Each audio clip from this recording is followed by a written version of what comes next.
나는 내 죄를 용서하는 하나님이다.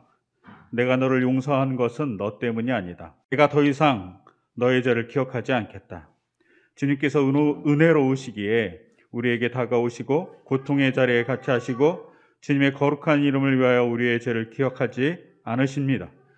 주님의 이런 같이 하심과 용서하심에 감사함으로 오늘 예배하오니 우리의 예배를 받아 주시옵소서. 예수님의 이름으로 기원합니다. 아멘. 첫 번째 초를 이렇게 밝혔습니다. 첫 번째 초는 우리의 죄를 기억하지 않으시는 주님의 은혜이고 또 우리의 우울함을 알려주시는 주님의 신선한 바람입니다. 두 번째 초를 밝혔습니다. 두 번째 초는 주님의 거룩함을 빛내는 도구로 우리를 세상의 빛이 되게 하신 하나님의 은혜입니다. 그 은혜에 감사함으로 이 시간 다 같이 사도신경으로 신앙 고백 드리겠습니다. 나는 전능하신 아버지 하나님 천지의 창조주를 믿습니다. 나는 그의 유일하신 아들 우리 주 예수 그리스도를 믿습니다. 그는 성령으로 잉태되어 동정녀 마리아에게 나시고 본디오 빌라도에게 고난을 받아 십자가에 못 박혀 죽으시고 장사된 지 사흘 만에 죽은 자 가운데서 다시 살아나셨습니다. 하늘에 오르시어 전능하신 하나님 아버지 우편에 앉아 계시다가 거기로부터 살아있는 자와 죽은 자를 심판하러 오십니다. 나는 성령을 믿으며 거룩한 공교회와 성도의 교제와 죄를 용서받는 것과 몸의 부활과 영생을 믿습니다. 아멘. 이 시간 다 같이 일어나셔서 왕의 지성소로 들어가 같이 찬양 드리겠습니다.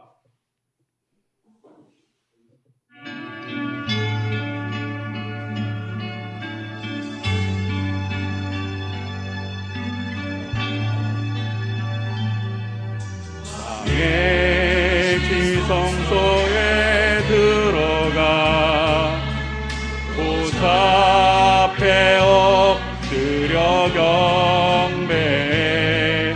왕의 지성소에 들어가 주의 영광 배우리. 오 거룩하신 주님 앞에서 주 이름 높이리. 왕의 지성소에 들어가 영화롭게 변하리. 오 거룩하신 주님 앞에서 오 거룩하신 주님 앞에서 주 이름 높이리. 왕의 지성소에 들어가 영화롭게 변하리. 영화롭게 변하리. 영화롭게 변하리. 우리를 영화롭게 변하기 위해서 초청해 주신 주님이 우리를 서로 축복해 주기를 소망합니다. 우리가 서로 축복해 주기를 마음을 다해서 그리고 우리의 사랑을 담아서 같이 찬양하겠습니다. 하나님의 사랑이 당신의 삶 가운데 가득하기를 축복합니다. 다시 찬양 드리겠습니다.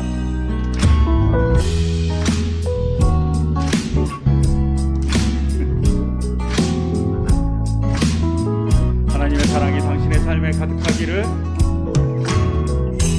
하나님의 사랑이 당신의 삶 가운데 가득하기를 축복합니다.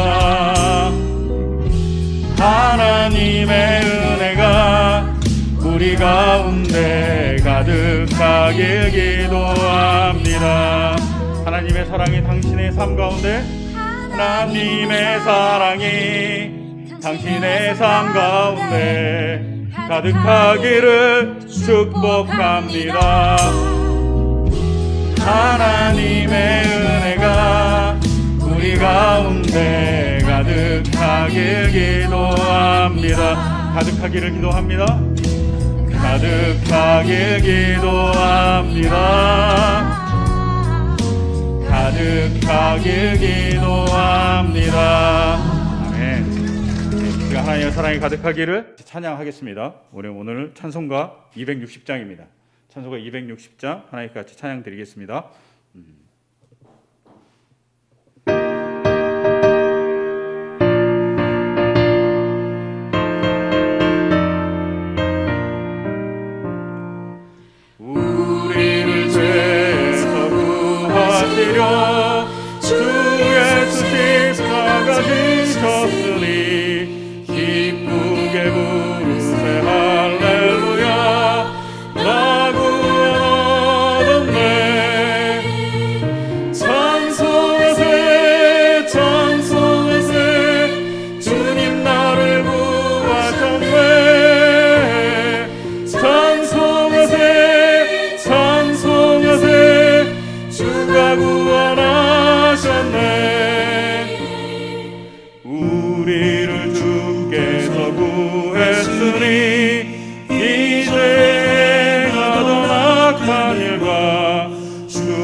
죄를 온전히 버렸네.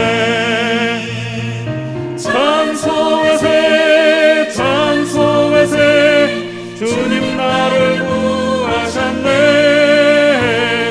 찬송하세 찬송하세 주가 구하셨네.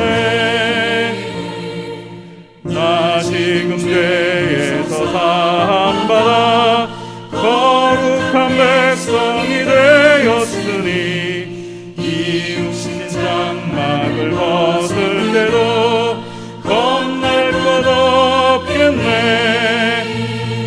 찬송하세 찬송하세 주님 나를 구하셨네. 찬송하세 찬송하세 주가 구원하셨네.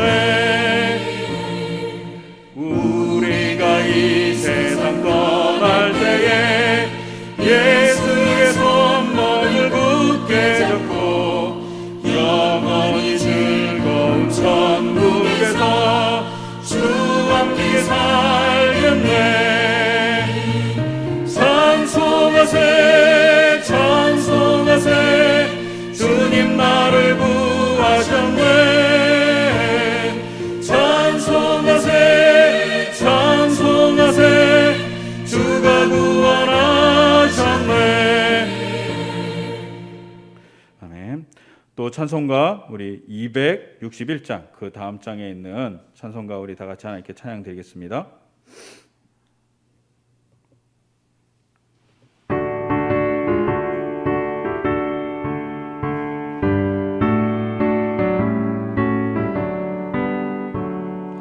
이 세상의 모든 죄를 밝히시는 주의 보혈 성자 예수 그 귀한 피 찬송하고 찬송하세.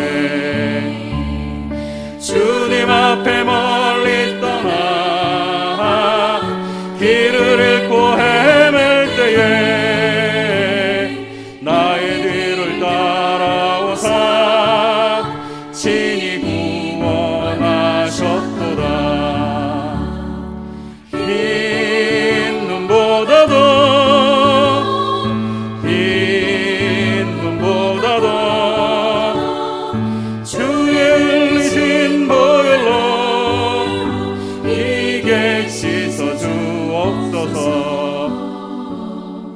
가시관을 쓰셨으니 피로 얼굴 물드셨고 십자가의 모든 죄고 나를 위해 당하셨네. 말로 용용할 수 없는 구세주의 구속하신 사랑 찬송하고 찬송하세. 흰 눈보다도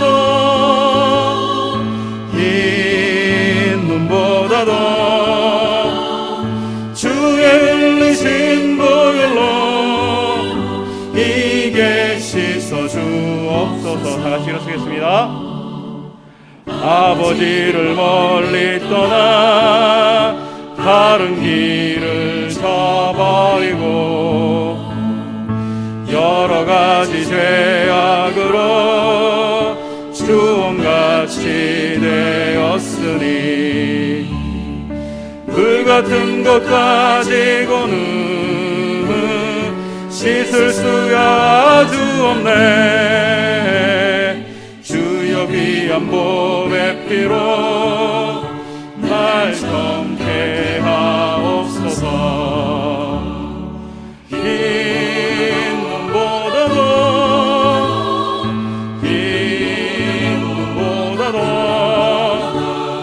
주의 흘리신 보혈로 이게 씻어 주옵소서.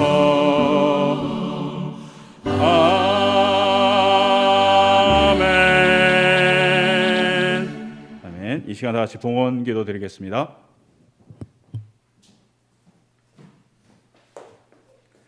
하나님 아버지 감사합니다. 이 계절 우리에게 풍성함을 허락하시고 주님께서 먹을 것 입을 것 또 우리가 일할 곳을 주셔서 감사합니다. 또 가족을 주셔서 감사합니다. 그 감사함으로 드리는 예물을 받아주시고 또 우리의 아픔과 우리의 빈곤과 우리의 허약함을 주님께 아뢰입니다. 우리를 채워주시고 우리를 주님의 힘으로 세워주시옵소서. 그 모든 것을 바라며 예물을 드리오니 주 예수 그리스도의 이름으로 기도드립니다. 아멘.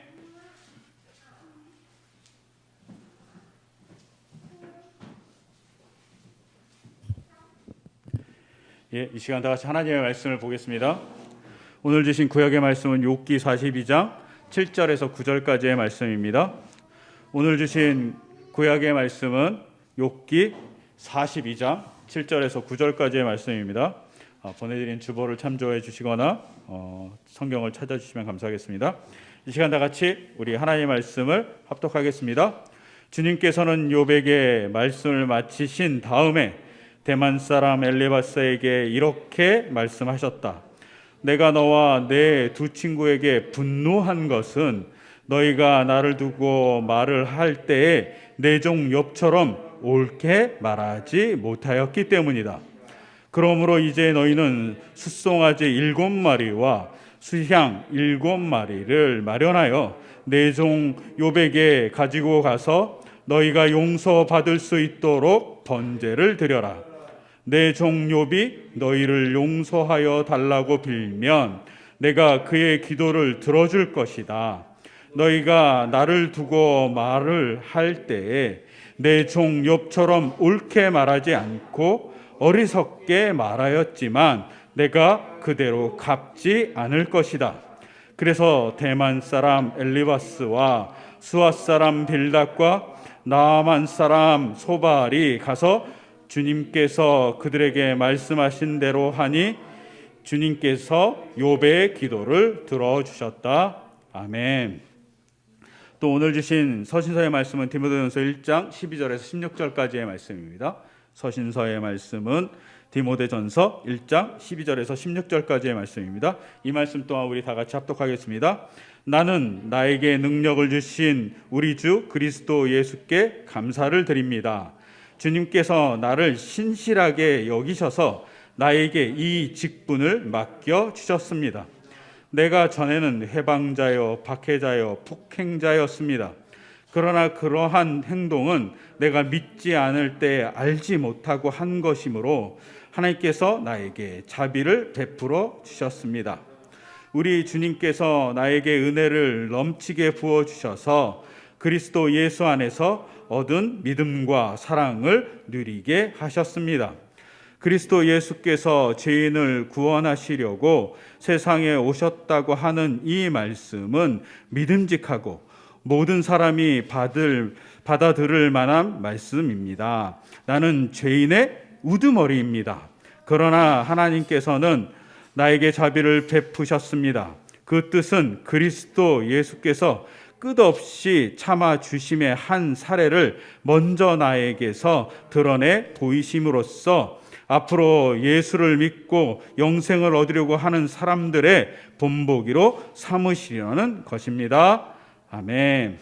이 말씀 따라 사는 동안 지치지 않게 하시고 이 말씀 따라 사는 동안 주님 나라 이루소서. 이 말씀 따라 사는 동안 지치지 않게 하시고 이 말씀 따라 사는 동안 주님 나라 이루소서. 아멘. 오늘 주신 복음서의 말씀은 마태복음서 5장 22절에서 24절의 말씀입니다. 오늘 주신 복음서의 말씀은 마태복음서 5장 22절에서 24절까지 말씀입니다. 이 말씀 우리 다 같이 또 합독하겠습니다. 그러나 나는 너희에게 말한다. 자기 형제나 자매에게 성내는 사람은 누구나 심판을 받는다. 자기 형제나 자매에게 얼간이라고 말하는 사람은 누구나 공회에 불려갈 것이요, 또 바보라고 말하는 사람은 지옥불 속에 던져질 것이다.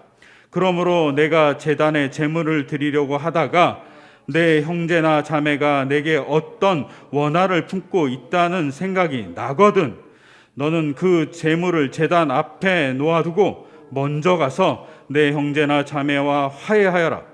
그런 다음에 돌아와서 제물을 드려라. 아멘.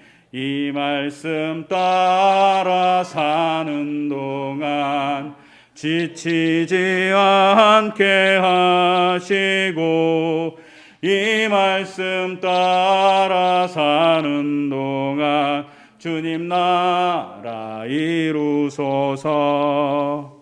이 말씀 따라 사는 동안 지치지 않게 하시고, 이 말씀 따라 사는 동안 주님 나라 이루소서. 아멘.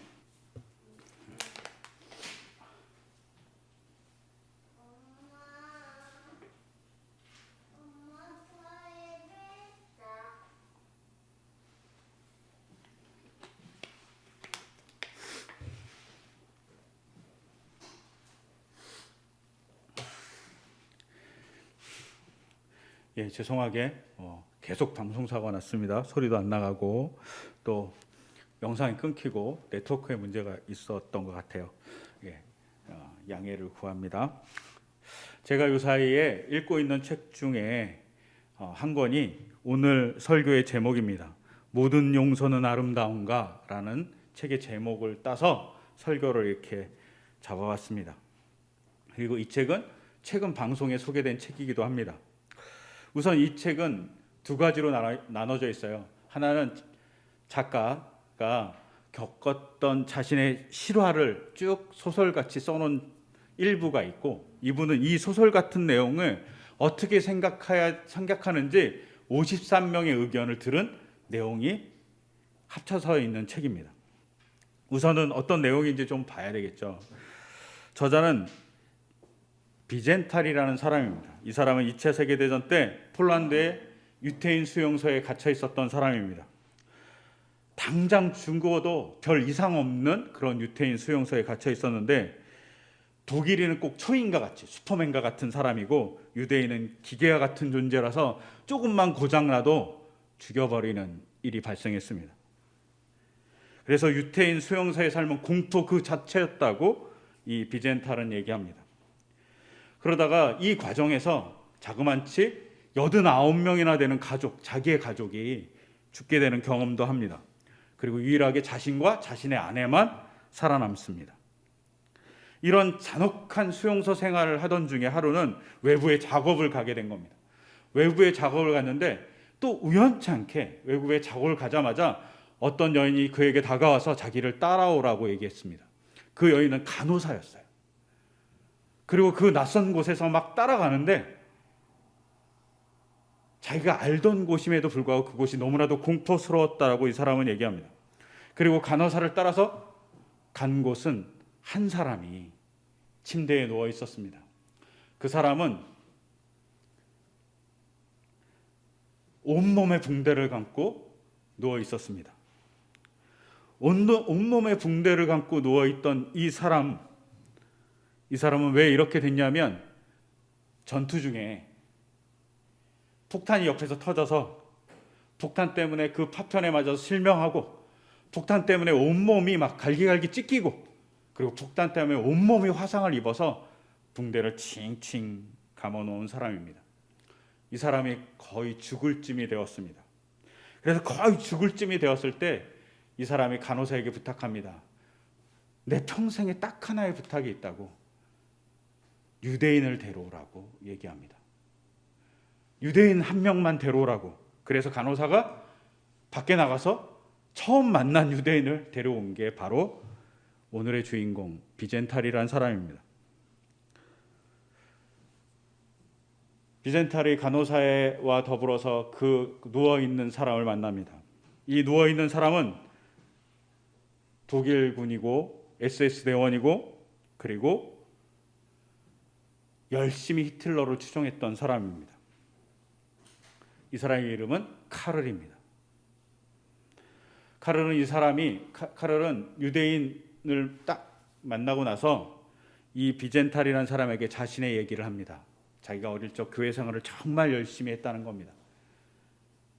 이 카를은 천주교인이었습니다. 심지어 신학교도 가야 될지 모른다 할 정도로 얘기를 들었던 아이입니다. 그리고 항상 착했다는 얘기를 어머니한테 들었던 자신의 모습이 어린 시절이라고 얘기해 줍니다. 이 얘기를 쭉 하다가 맨 마지막 이 카를이 뭐라고 얘기하냐면 자기가 SS 대원, 독일군으로서 한 너무나도 참혹한 일에 대해서 회개하고 싶다고 얘기합니다. 무슨 얘기냐면 이 사람이 러시아를 막 침공했습니다. 독일군이. 이 사람과 그래서 독일군이 러시아의 한 마을을 점령했는데 그 점령하고 나서 한 건물, 3층짜리의 건물에 유대인 10여 명을 노동으로 차출합니다. 그래서 10여 명이 노동으로 차출돼 갖고 뭘 하냐면 그 건물에 석유를 갖다 놓습니다. 석유를 딱 갖다 놓자마자 엄청나게 많은 집차들이 사람을 막 실어 나르기 시작합니다. 그리고 그 건물에 다 들어갑니다. 그 건물에 들어간 사람들은 다 유대인이었고 약 300명 정도 됐다고 얘기합니다. 300명 정도가 그 건물 3층짜리 좁은 건물에 다 들어가자 독일군은 그 건물의 문을 막아버립니다. 밖에서 못 나오게. 그리고 그 주위에 전부 모여갖고 기관총을 설치합니다. 그 다음에 한 일이 뭘까요? 독일군이 수리탄을 그 건물 안으로 투척했습니다. 석유가 있는 건물. 그리고 수리탄이 터지면서 그 건물에 불이 나고 유태인 300명이 수리탄에 맞아 죽거나 불에 타 죽는 사건이 벌어집니다. 근데 이 순간 카를이 뭘 보냐면 2층에 부부를 봅니다. 2층의 부부가 자기의 아이를 살리려고 2층의 창문을 뚫고 뛰어내리는 장면을 봅니다. 살려줬을까요?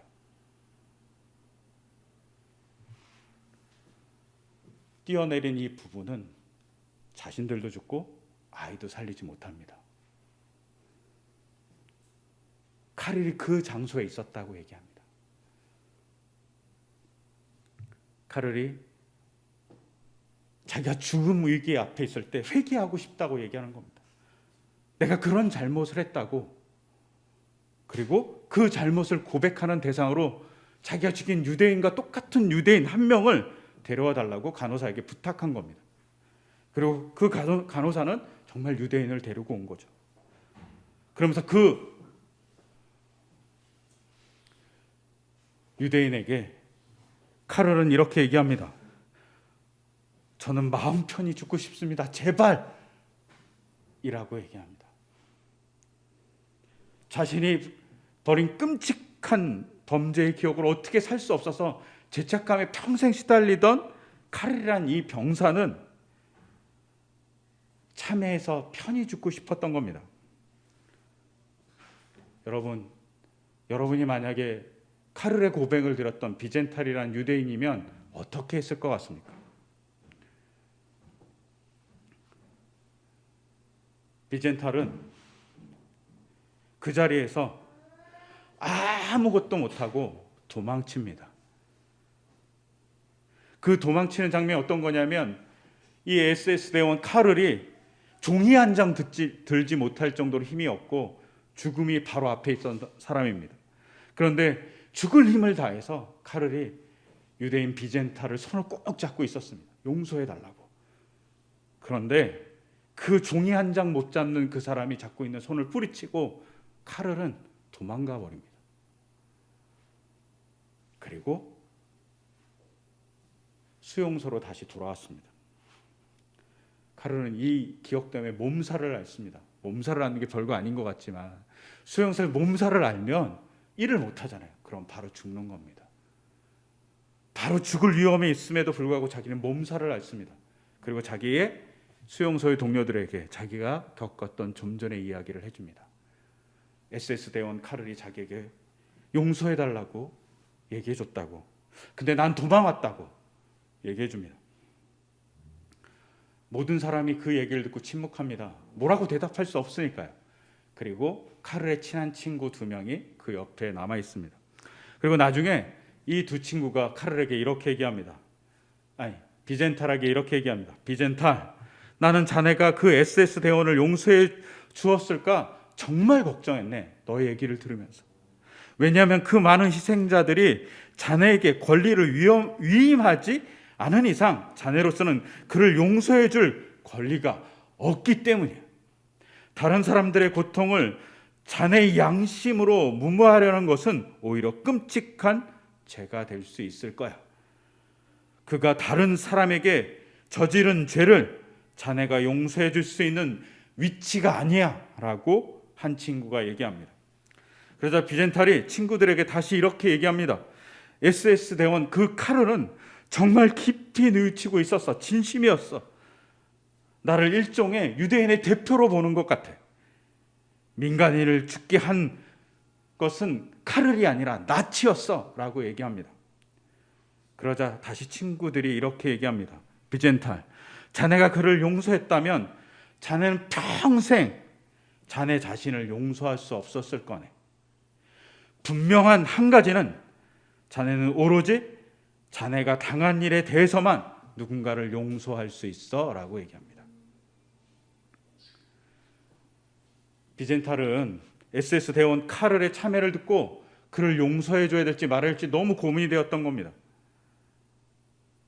그리고 이 사람이 이 고민을 60년 동안 갖고 있었습니다. 이분이 2005년에 96세로 돌아가십니다. 그런데 96세로 돌아가는 동안 이 고민이 끝나지 않았던 거죠. 내가 용서해 줬어야 하나? 아니면 그에게 그냥 방치했어야 되나? 고민이 되었습니다. 그래서 이 사람이 세계의 석학들, 유교계의 신학자, 기독교의 신학자, 그리고 종교인들, 심지어는 달라이 라마에게까지, 아니면 세계적 석학에게까지 자기의 내용을 다 편지로 보냅니다. 그리고 당신들의 대답을 듣고 싶습니다 하고 그들의 대답을 모아서 만든 책입니다. 뭐가? 모든 용서는 아름다운가라는 책이 말입니다.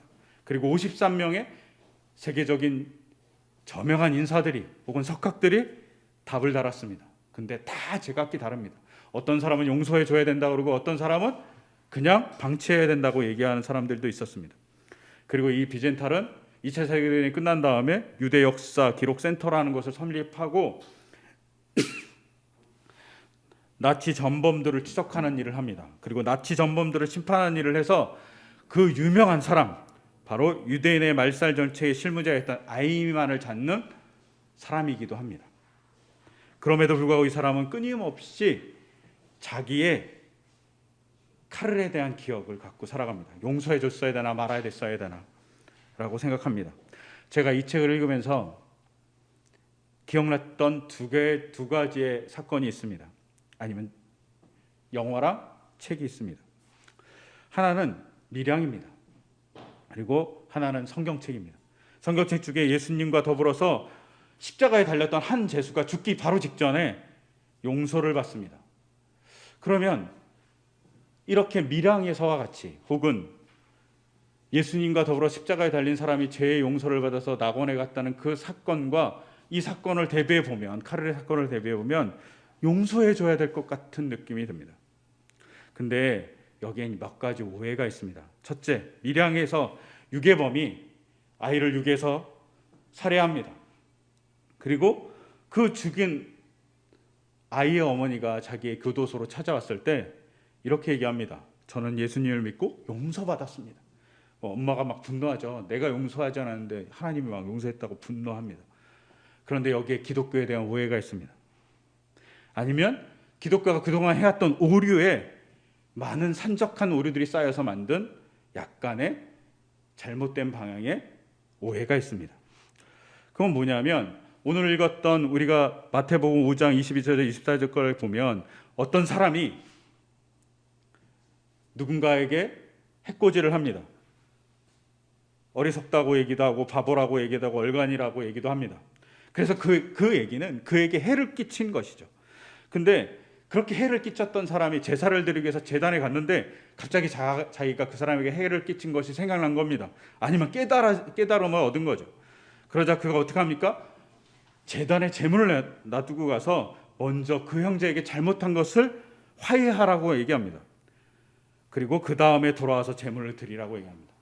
즉 죄를 범한 사람 혹은 피해를 당한 사람, 그 사람의 관계에서 나는 하나님께만 잘못했다고 용서를 빌면 돼 라는 게 아니라 피해를 당한 사람도 사죄를 받아야 될 대상이라는 겁니다. 그 사람에게 회개를 해야지만 제사도 제대로 드릴 수 있다라고 얘기합니다. 이것을 잘 증거해 주는 것이 오늘 읽었던 욥기의 내용입니다. 욥의 세 친구가 욥이 고난을 받자 막 욥을 비난합니다. 그 비난한 것을 보고 하나님이 뭐라고 얘기하냐면 욥을 괴롭혔던 그 세 친구에게 너의 말이 욥처럼 옳지 않다라고 얘기합니다. 분노하셨죠. 그리고 분노하신 하나님이 세 친구에게 뭐라고 얘기하냐면 숫송아지 7마리, 순양 7마리를 마련해서 욥에게 가서 번제를 드리라고 얘기합니다. 용서의 번제를 드리라고. 그래야 그때 욥이 이 세 친구를 용서해달라고 하나님께 기도하면 내가 용서해 주겠다라고 하나님이 얘기합니다. 즉 이 세 친구가 욥을 막 괴롭혀 놓고 하나님 제가 욥을 너무 괴롭혀서 잘못했습니다라고 하나님께만 용서를 빌면 그건 받아주지 않는다는 겁니다. 하나님과 욥에게 같이 용서를 빌어야지만 용서해 준다고 얘기해 주는 겁니다. 즉 기독교의 용서는 그냥 하나님을 향한 회개만이 존재하지 않습니다. 하나님에 대한 회개와 자기가 죄를 범하거나 악행을 범한 그 대상에 대한 진정한 구체적인 회개가 필요합니다. 두 개를 같이 요구하는 겁니다. 근데 이렇게 보면 또 하나의 문제가 발생합니다. 어떤 문제가 발생하냐면 십자가에 예수님이 달렸을 때 옆에 달렸던 제수가 예수님에게 예수님 정말 메시아고 주님이 오실 때 주님의 나라에 저를 같이 있게 해주세요라고 얘기할 때 네가 낙원에 있을 거다라고 얘기한 그 얘기에 우리는 뭐라고 생각하냐면 그럼 그 제사는 죽기 직전에 회개했으니까 그 회개를 통해서 천국에 갔다고 얘기합니다. 이 질문에 몇 가지 오류가 있습니다. 이 사건에 몇 가지 오류가 있습니다. 첫째, 십자가의 제수가 정말 회개를 했냐는 겁니다. 십자가의 제수가 정말 회개를 했을까요? 누가복음 전체를 보면 이렇습니다. 그 내용의 흐름은 어떻게 되냐면 예수님이 십자가에 달렸습니다. 그리고 십자가에 예수님을 못 박은 로마 군인들이 예수님을 약간 놀리면서 비아냥대면서 비난하면서 뭐라고 얘기하냐면 내가 유대인의 양이라면 너나 구원해 보아라 라고 얘기합니다. 그 비난을 듣자 십자가에 달렸던 한 제수가 예수님을 향해서 이렇게 모독합니다. 너는 그리스도가 아니냐? 너와 우리를 구원하여라 라고 한 제수가 예수님을 모독합니다. 그러자 옆에 있던 다른 제수가 그를 꾸짖습니다. 뭐라고 꾸짖냐면 똑같이 처형을 받고 있는 주제에 너는 하나님이 두렵지도 않느냐? 우리야 자기 저지른 일 때문에 그의 마땅한 벌을 받고 있으니 당연하지만 이분은 아무것도 잘못한 일이 없다. 그리고 예수님을 향해서 이 사람이 이렇게 얘기합니다. 예수님, 주님이 주님 나라에 들어가실 때에 나를 기억해 주십시오 라고 얘기합니다. 그러자 예수님이 네가 나와 낙원에 있을 거라고 얘기합니다. 즉 십자가에 달려서 낙원에 있게 된 그 죄수는 정말 회개를 했을까요? 구체적인 회개는 존재하지 않습니다. 단지 자신이 십자가에 달릴 죄를 범했다라고 얘기합니다. 근데 이 사건이 아주 중요합니다. 이 십자가에 달린 이 죄수는 제자들도 예수님을 믿었지만 다 도망갔습니다. 그런데 이 죄수만은 뭐라고 얘기하냐면 주님이 다시 오실 날 그 나라에 내가 살게 해달라고 얘기합니다. 이 속에 뭐가 있습니까? 주님이 얘기했던 하나님 나라에 대한 믿음이 이 사람에게 있습니다. 예수님 십자가에 달려서 돌아가시고 있는데, 근데 그럼에도 불구하고 나는 예수님을 믿습니다라고 얘기하는 겁니다. 제자들은 십자가에 달린 예수님을 버리고 다 도망갔는데, 십자가에 달려있는 예수님, 어쩌면 예수님의 순한 예고, 내가 핍박을 받고 십자가에 매달린 다음에 3일 만에 부활할 거라는 이야기를 믿고 있는 신앙 고백을 십자가에 달린 죄수가 하고 있습니다. 이 장면은 차라리 회개라기보다는 십자가에 달려있는 죄수의 신앙 고백입니다. 죽음이 바로 앞에 있습니다. 죽음이 막 한 발 한 발 걸어오는데 십자가에 박혀갖고 꼼짝달싹하지 못합니다. 도망가지도 못해요. 그런 상황에 예수님과 그런 상황에 죄수가 뭐라고 얘기하냐면, 당신이 부활할 날, 당신이 오시는 날 내가 당신의 나라에 있게 해주십시오 라고, 나는 당신을 믿습니다. 당신의 순한 예고, 당신께서, 예수님께서 하신 그 말씀을 믿습니다. 그 하나님 나라를 믿습니다라고 얘기하는 장면일 수 있습니다. 즉, 이 장면 안에는 그의 구체적인 회개는 존재하지 않습니다. 두 번째는 이 사람을 향한 호칭입니다. 십자가의 죄수를 누가복음은 뭐라고 얘기하냐면 카쿠로코스라고 얘기합니다. 헬라어로. 그런데 일반적으로 십자가의 죄수를 공간복음서에서는 뭐라고 얘기하냐면 레스테스라고 얘기합니다. 이 레스테스라는 말이 강도이기도 하고 죄수라는 말도 있지만 두 번째 뜻이 있습니다. 두 번째 뜻은 반역자, 게릴라라는 뜻을 갖고 있습니다. 우리로 바꾸면 어떤 의미냐면 독립전쟁을 하는 사람이라는 뜻입니다. 로마 제국을 향해서 독립을 위해서 일했던 사람이라는 것이죠. 로마 사람들이 아무나 십자가에 달지 않았습니다. 로마 사람들이 로마 제국에 반대했던 사람을 십자가에 달았습니다. 예수님의 명패도 뭐라고 써 있습니까? 유대인의 왕 예수라고 써 있습니다. 예수님이 로마 정권에 대해서, 제국에 대해서 반대했기 때문에 십자가에 달았다는 겁니다. 그렇게 달려있는 명패 옆에 달려있는 사람, 그 사람 또한 로마 제국을 향해서 저항했던 사람일 가능성이 많습니다. 근데 한 사람은 로마 제국을 향해서 저항했지만 자기가 생각하는 메시아, 군사적인 메시아, 달 것 같은 메시아를 바랬지만 그런 메시아가 존재하지 않은 것에 대해서 실망했기 때문에, 혹은 하나님에 대한 실망 때문에 예수님을 향해서 네가 그리스도냐라고 얘기했던 것으로 볼 수 있습니다. 하지만 예수님을 향해서 신앙 고백과 같은 말을 한 그 죄수는 예수님의 말씀을 귀 기울였고, 예수님의 행동을 귀 기울였고, 예수님의 말씀대로 이루어질 것을 바라봤던 사람입니다. 그는 하나님 나라를 꿈꾸면서 로마 제국에 저항했던 사람이죠. 그런데 십자가에 달려서 죽을 위기에도 희망을 포기하지 않았던 겁니다. 그의 신앙의 도전에 예수님이 응답합니다. 네가 그런 신앙의 도전으로 있으니 하나님 나라의 나랑 같이 있을 것이라고 얘기합니다. 여러분, 십자가의 죄수는 단순히 회개했던 모습이 아닙니다. 용서받았던 모습은 대단히 부분적인 해석일 수 있습니다.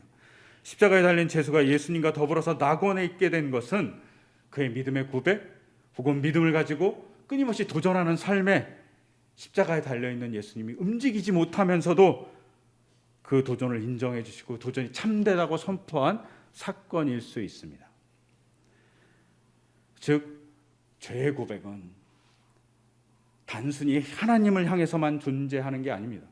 죄의 고백은 자기가 죄 지른 대상과 그리고 하나님을 향해서 해야 됩니다. 근데 왜 하나님을 향해서 해야 될까요? 하나님께 굳이 죄진 게 별로 없잖아요. 우리가 인생에서 막 살다 보면 하나님께 죄지기보단 타인에게 죄를 더 많이 짓는데, 하나님께 왜 용서를 구해야 할까요? 여기에 죄의 무게가 있습니다.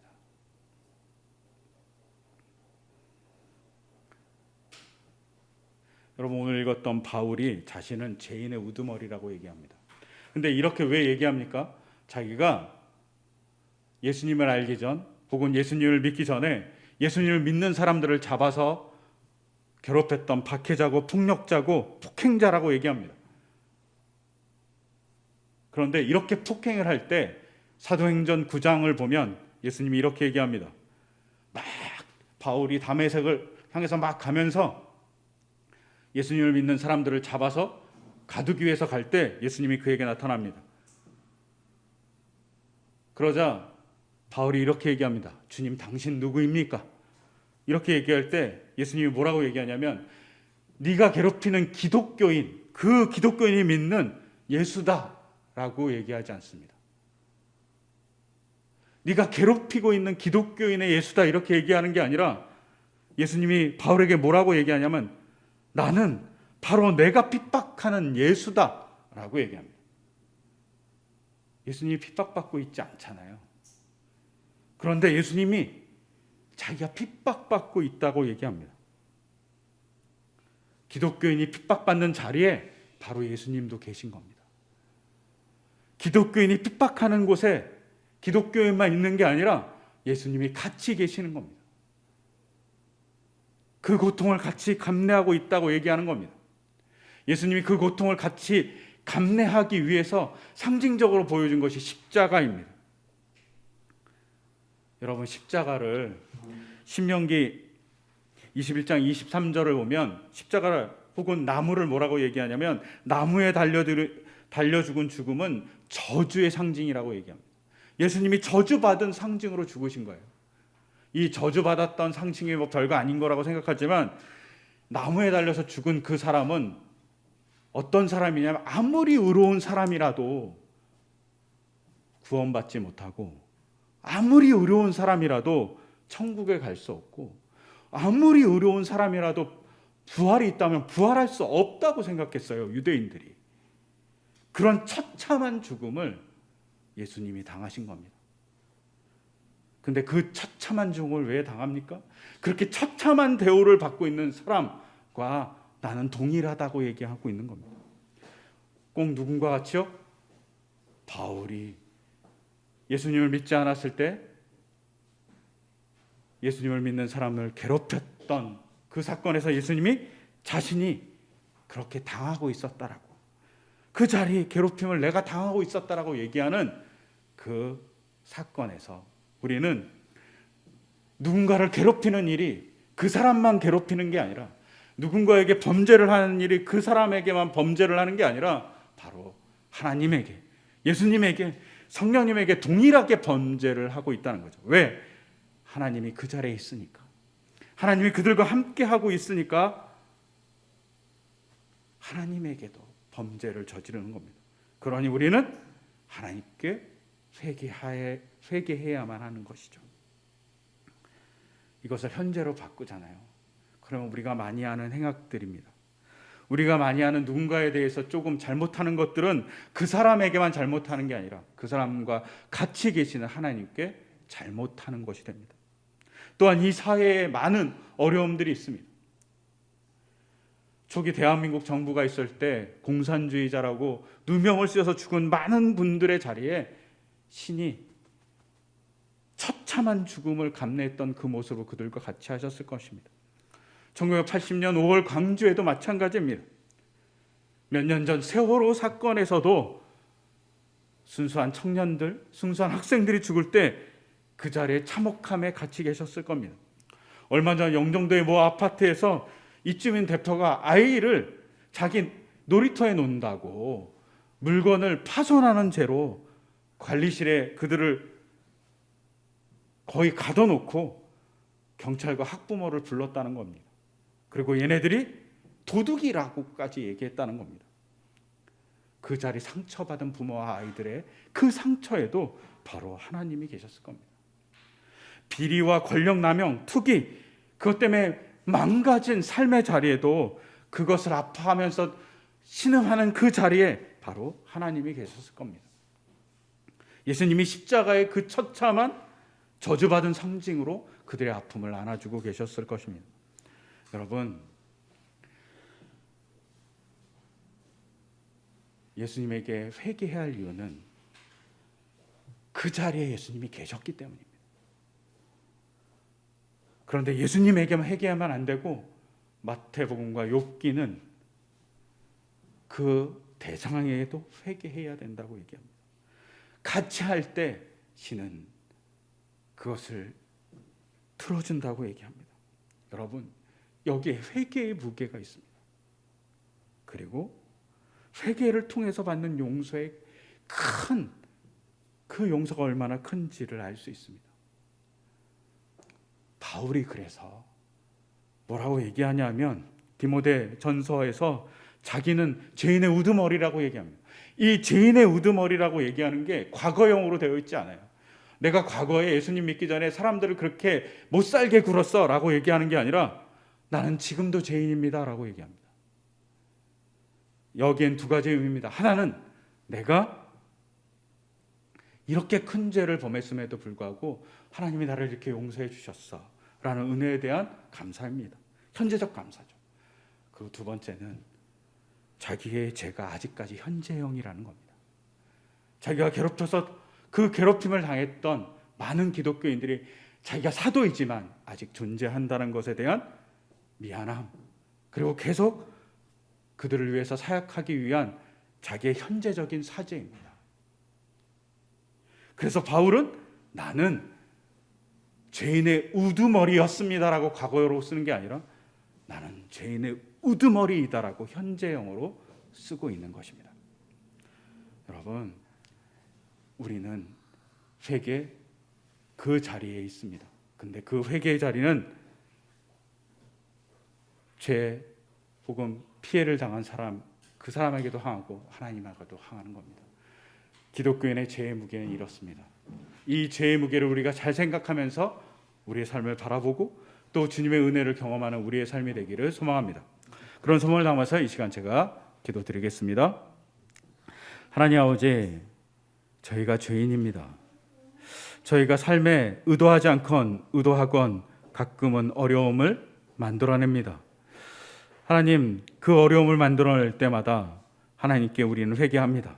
그런데 그 회개가 하나님을 향한 회개뿐만 아니라 대상을 향한 회개도 같이 포함하게 하시고, 그리고 그 대상을 향한 통령을 행할 때마다 우리는 언제나 그 자리에 하나님이 계심을 알고 우리의 삶을 경계하고 우리의 삶을 좀 더 하나님을 생각하며 살아가는 우리의 삶의 자리가 될 수 있게 만들어 주시옵소서. 그를 통해 하나님의 나라에 들어가는 자, 하나님의 나라를 만들어가는 자로서 우리가 있을 수 있도록 주님 인도하여 주시옵소서. 이 모든 것 주 예수 그리스도의 이름으로 기도드립니다. 아멘. 이 시간 우리가 그렇게 죄인인 것과 혹은 우리의 죄를 용서해 주는 대상이 하나님, 그리고 우리가 피해를 준 사람, 그리고 그것을 두 개 다를 가지고 용서해 주는 하나님의 용서의 은혜가 크다는 사실을 생각하면서 이 시간 다 같이 찬양 드렸으면 합니다. 선한 능력으로라는 찬양입니다. 이 찬양의 가사는 보네퍼 목사님이 지었습니다. 독일에서 히틀러를 처형했던 그 목사님이 지었던 가사입니다. 여기에 선하님이 고요히 감싸서 놀라운 평화를 누린다고 얘기합니다. 우리의 죄를 지으려고 하는 그 속성이 선한 힘으로 우리가 놀라운 평화를 누리기를 소망합니다. 그리고 지난 허물, 어둠의 날들이 무겁게 내 영을 막 짓눌러 때 주님이 외면하지 않기를 바라는 마음으로 찬양했으면 합니다. 그리고 그것을 통해서 주님의 선함이 우리를 감싸고, 그리고 믿음으로 일어날 때 하나님의 역사를 보게 해달라는 마음으로 이 시간 같이 찬양 드리겠습니다. 우리 다 같이 일어나셔서 같이 찬양 드리겠습니다. 오늘은 우리 음원을 가지고 같이 찬양 드리겠습니다.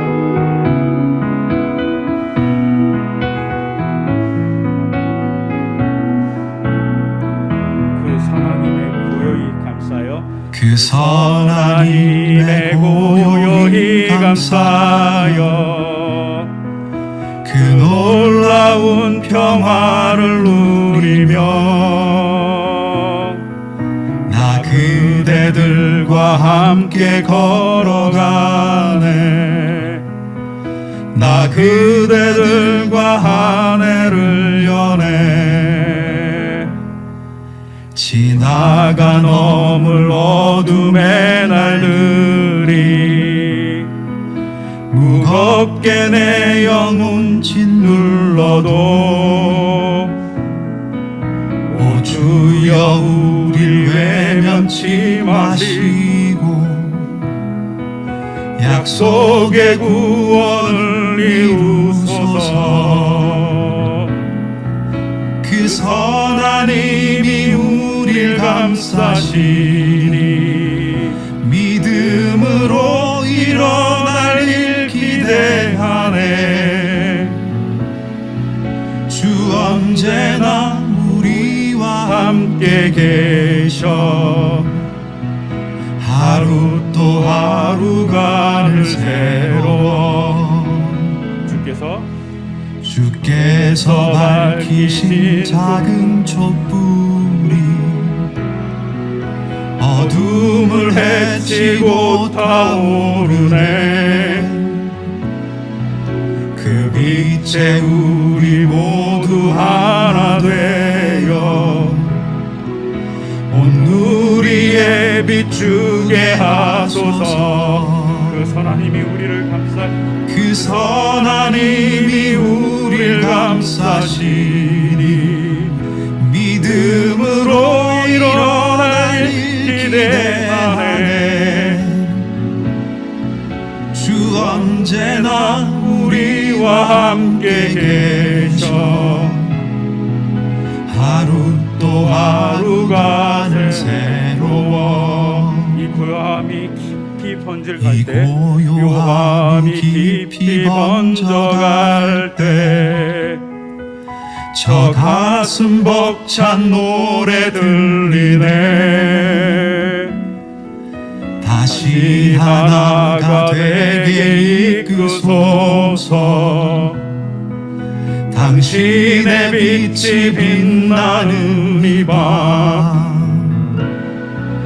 그 선하님이 우리를 감싸시니 믿음으로 일어날 일 기대하네.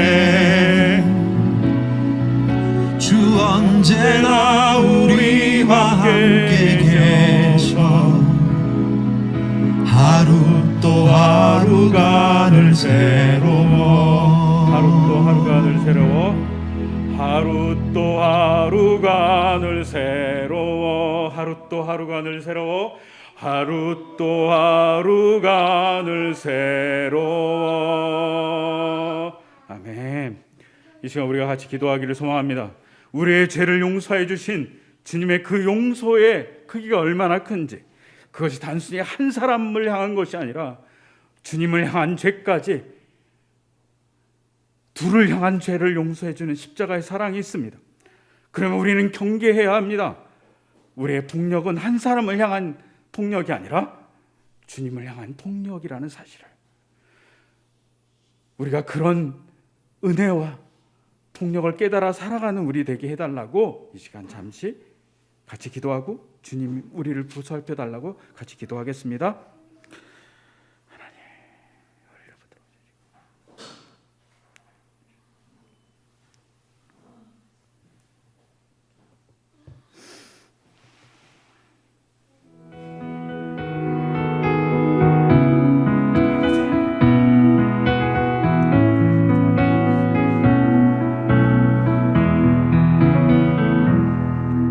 그 선하님의 고요히 감싸요.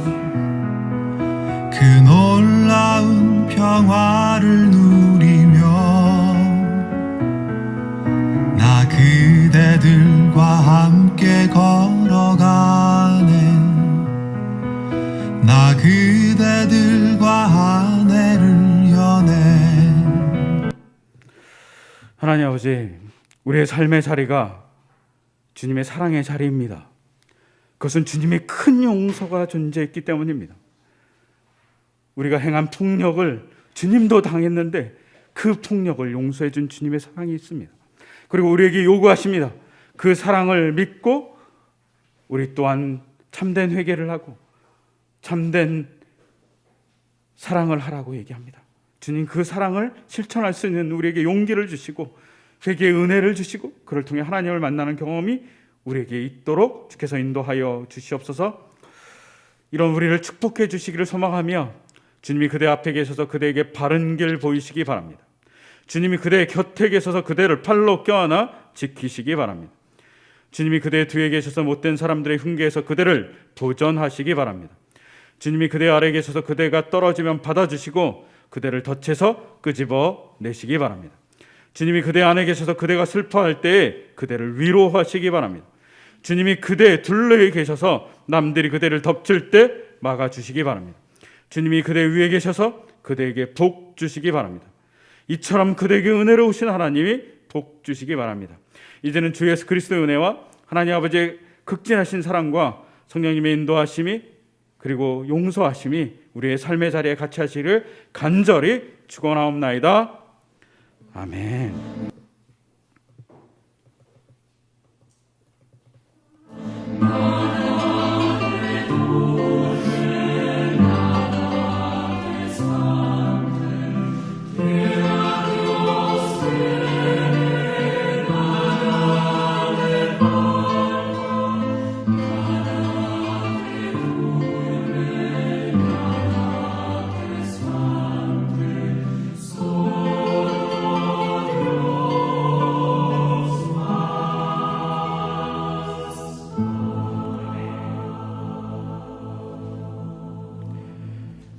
감사합니다.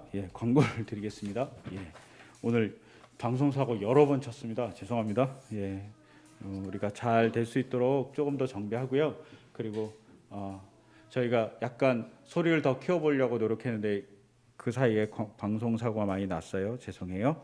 그 다음에 현장 예배와 그리고 온라인 예배 같이 병행합니다. 그래서 참석을 원하시는 분들은 미리 연락을 주시면 저희가 여러 가지 준비할 때 좋고 인원 조정할 때 좋을 것 같아요. 그러니까 부탁드리겠습니다.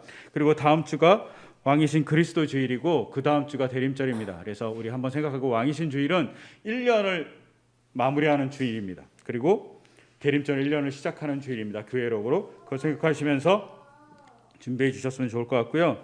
우리가 창세기 성경 공부 올리고요. 그리고 24장부터 27장까지 읽어주세요. 그리고 우리 서로 기도해 주셨으면 감사하겠습니다. 이번 주 또 한 주간 모두 건강하게 즐겁게 보내시길 소망합니다. 모두 안녕히 계세요. 안녕.